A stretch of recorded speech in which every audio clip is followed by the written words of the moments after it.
Dans cette partie gauche du cerveau, je vous parlais de sujet verbe complément, les structures mélodiques qui nous sont familières, on s'entend toutes que notre langage musical, c'est la gamme à 7 tons, et il y a des accords qui vous sont familiers.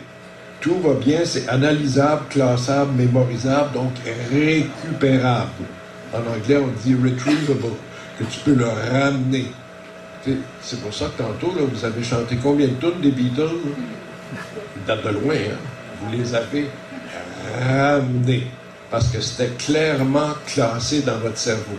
Si McCartney avait écrit pour vous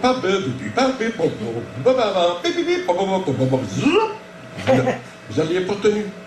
40 ans plus tard, ça ne serait pas retrievable, ça ne serait pas allable, cherché.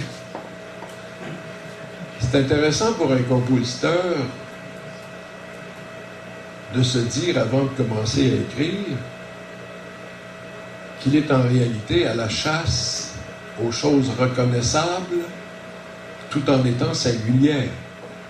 Parce que si la toune de McCartney ressemblait à l'autre toune de McCartney, ressemblait à l'autre toune de McCartney, ressemblait à l'autre toune de Bob Dylan, ressemblait à l'autre toune de Bob, vous ne les retiendrez pas, ça serait tout pareil. Donc, si tout le monde écrivait pareil, on ne retiendrait pas aucune toune, n'est-ce pas? Ça serait comme tout le temps la même affaire. Comme essayez de vous souvenir d'une conversation que vous avez eue avec votre voisin de bureau hier. C'est pas possible. C'était plat. C'était pas singulier. Mais si vous avez bâti une phrase de fin du monde avec un punch à la fin, vous l'auriez retenu en maudit. N'est-ce pas? Quand tu écris, c'est la même chose, c'est le même défi. Dans l'hémisphère droit du cerveau, c'est tout à fait différent. Lui, il reçoit des choses indistinctes. C'est un bruit de trafic. Vous savez ce que c'est, mais vous ne seriez pas capable de le reconstituer. Je vous mets au défi de dessiner. Tout le monde a vu un nuage aujourd'hui, là? Prenez un crayon, un papier, dessinez-le. Pas possible. C'est trop flou. C'est pas sujet vers complément, c'est pas clair. Ou un feeling. Si je vous chante Yesterday, all my troubles seem so far away, vous avez un petit frisson. Même quand vous le chantez pour vous dans votre douche, il y a de quoi qui arrive. All my troubles seem so far away. C'est la plus belle note de l'histoire de la musique, là, le saut. All my troubles seem so far. Hey, tu es bien placé, votre maudite note. Qu'est-ce que ça va écrire? C'est une note. Une note. Yesterday, all my troubles seem so far. C'est la note la plus haute de la chanson, puis il y a une maudite bonne raison. Parce que so far away, c'est ça qui fait plus mal. Yesterday, all my troubles seem so far away. Marche pas. C'est pas un hit. Oh, what a beautiful morning. Ah, c'était la note qui a fait vendre la toune. Et c'est qui? C'est Rogers ou Hammerstein ou un des deux? C'est Oklahoma. Okay. En tout cas, voilà. Mais c'est pas de ça que je voulais vous parler. Je voulais vous dire que dans le cerveau droit, où il y a les feelings, où il y a les... si je vous dis le 18 août 2007, il y a eu la journée la plus chaude de l'histoire du Québec. Vous pouvez... Si vous vous en souvenez, ça vous donne chaud, pas pantoute. Parce que ce genre de choses, des feelings, des ambiances, ça ne s'imprime pas dans la mémoire. C'est pas connecté sur le système nerveux. Tandis que ce qui est engrangé l'autre bord, Yesterday, all my troubles seem so far. Ça vous mobilise tout de suite, ça vous émeut tout de suite. Bien sûr, dans une chanson, il peut y avoir des choses qu'on va voir avec le mood, qu'on va voir avec l'ambiance, qu'on va voir avec la texture des instruments. Oui, c'est très bien, ça le prend. Mais c'est pas ça qui vous fait retenir une toune. Vous êtes déjà allé dans une discothèque, là, les vraies discothèques, puisque la bass vous frappe dans la bedaine. Hein?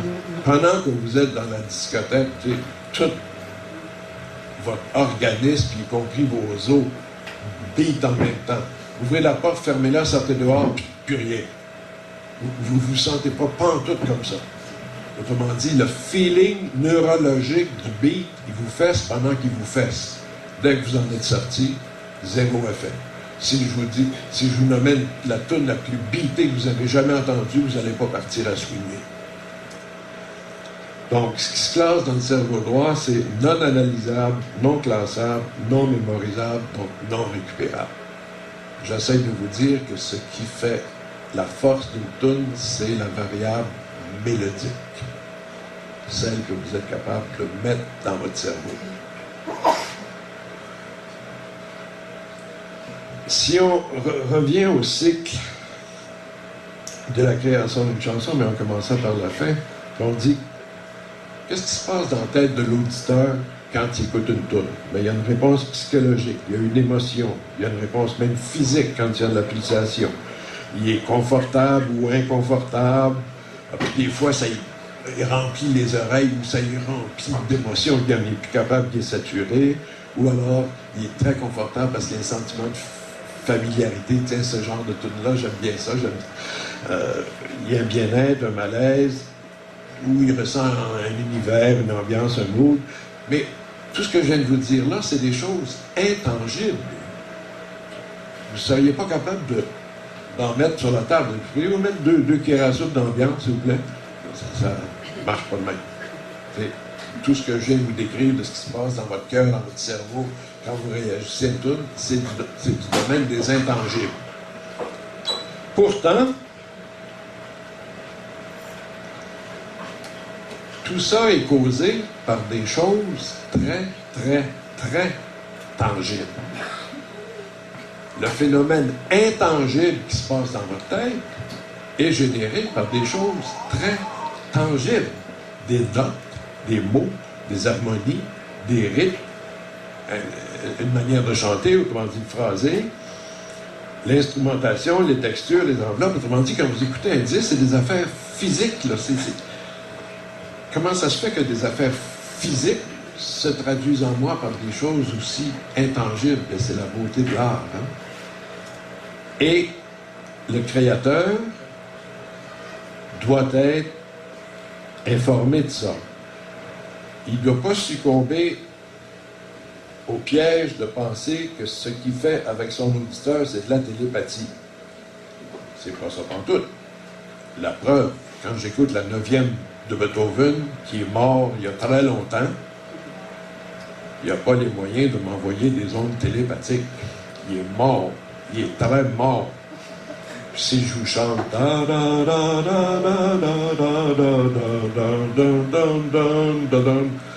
9e symphonie de Beethoven, c'est ça. C'est beau, c'est effrayant. C'est pas son esprit qui m'a envoyé ça. C'est les notes qu'il y a dans sa toune. C'est concret.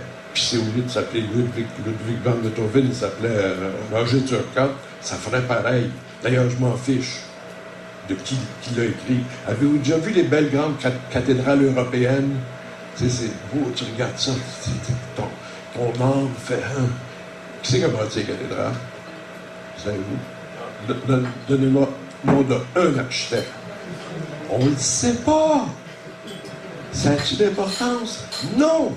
Ce qui compte, c'est la cathédrale. Ce qui compte, c'est la 9e symphonie de Beethoven. Qui c'est qui a écrit au clair de la lune? On dit que c'est Lully, mais 99,9999999% du monde ne le savent pas et on s'en contrefout. L'important, c'est l'œuvre. L'important, c'est ce que l'artiste met dans l'œuvre. Et l'artiste n'est artiste que quand il fait de l'art. Donc, il ne m'intéresse pas comme personne, il m'intéresse comme artiste, et juste quand il est capable de faire une œuvre d'art que de l'allure. Une fois que l'auteur sait tout ce que je viens de vous dire, il se dit « Oh shit, faut que je mette les bonnes affaires dans ma toune, c'est pas juste, j'écris pas juste pour moi, j'écris pour impressionner quelqu'un. Il faut que je devienne généreux, il faut que je devienne efficace, il faut que je mette les bonnes notes, les bons mots, les bonnes harmonies, les bons rythmes, et que je chante comme du monde, de telle sorte de déclencher une réponse psychologique, puis une réponse physique, puis de rendre les gens confortables. » Comment dit, l'artiste a une obligation de performance.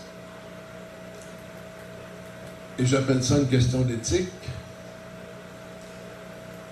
parce que ça me fait infiniment suer que quand on interviewe les artistes, ils parlent juste du plaisir qu'eux ont eu à faire ce qu'ils ont fait. C'est contraire à toute espèce d'éthique.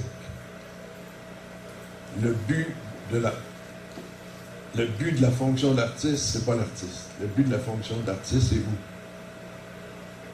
Je me fiche de comment ça s'est passé en studio. Je me fiche si t'étais chum avec ton bassiste. Je me fiche si ta blonde t'a lâché la veille ou ton chum. Ce qui m'intéresse, c'est es-tu assez généreux pour avoir mis le meilleur de toi-même dans la toune pour que l'auditeur en reçoive un bénéfice. C'est ça que j'appelle une question d'éthique.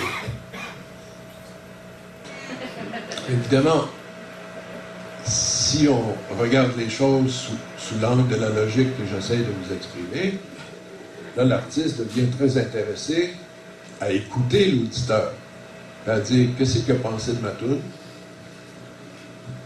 et puis qu'est-ce que je peux faire de mieux la prochaine fois, ou il peut comme se mettre en transaction avec l'auditeur, puis s'améliorer. Sinon, sur quelle base il va s'améliorer si c'est pas l'effet que sa toune fait? Il n'y a aucun moyen de savoir si un do c'est meilleur qu'un ré ou pire qu'un si, s'il n'y a pas la réaction de l'auditeur pour lui dire que ta note en haut, là, All my troubles seem so far away, c'est là que j'ai pleuré.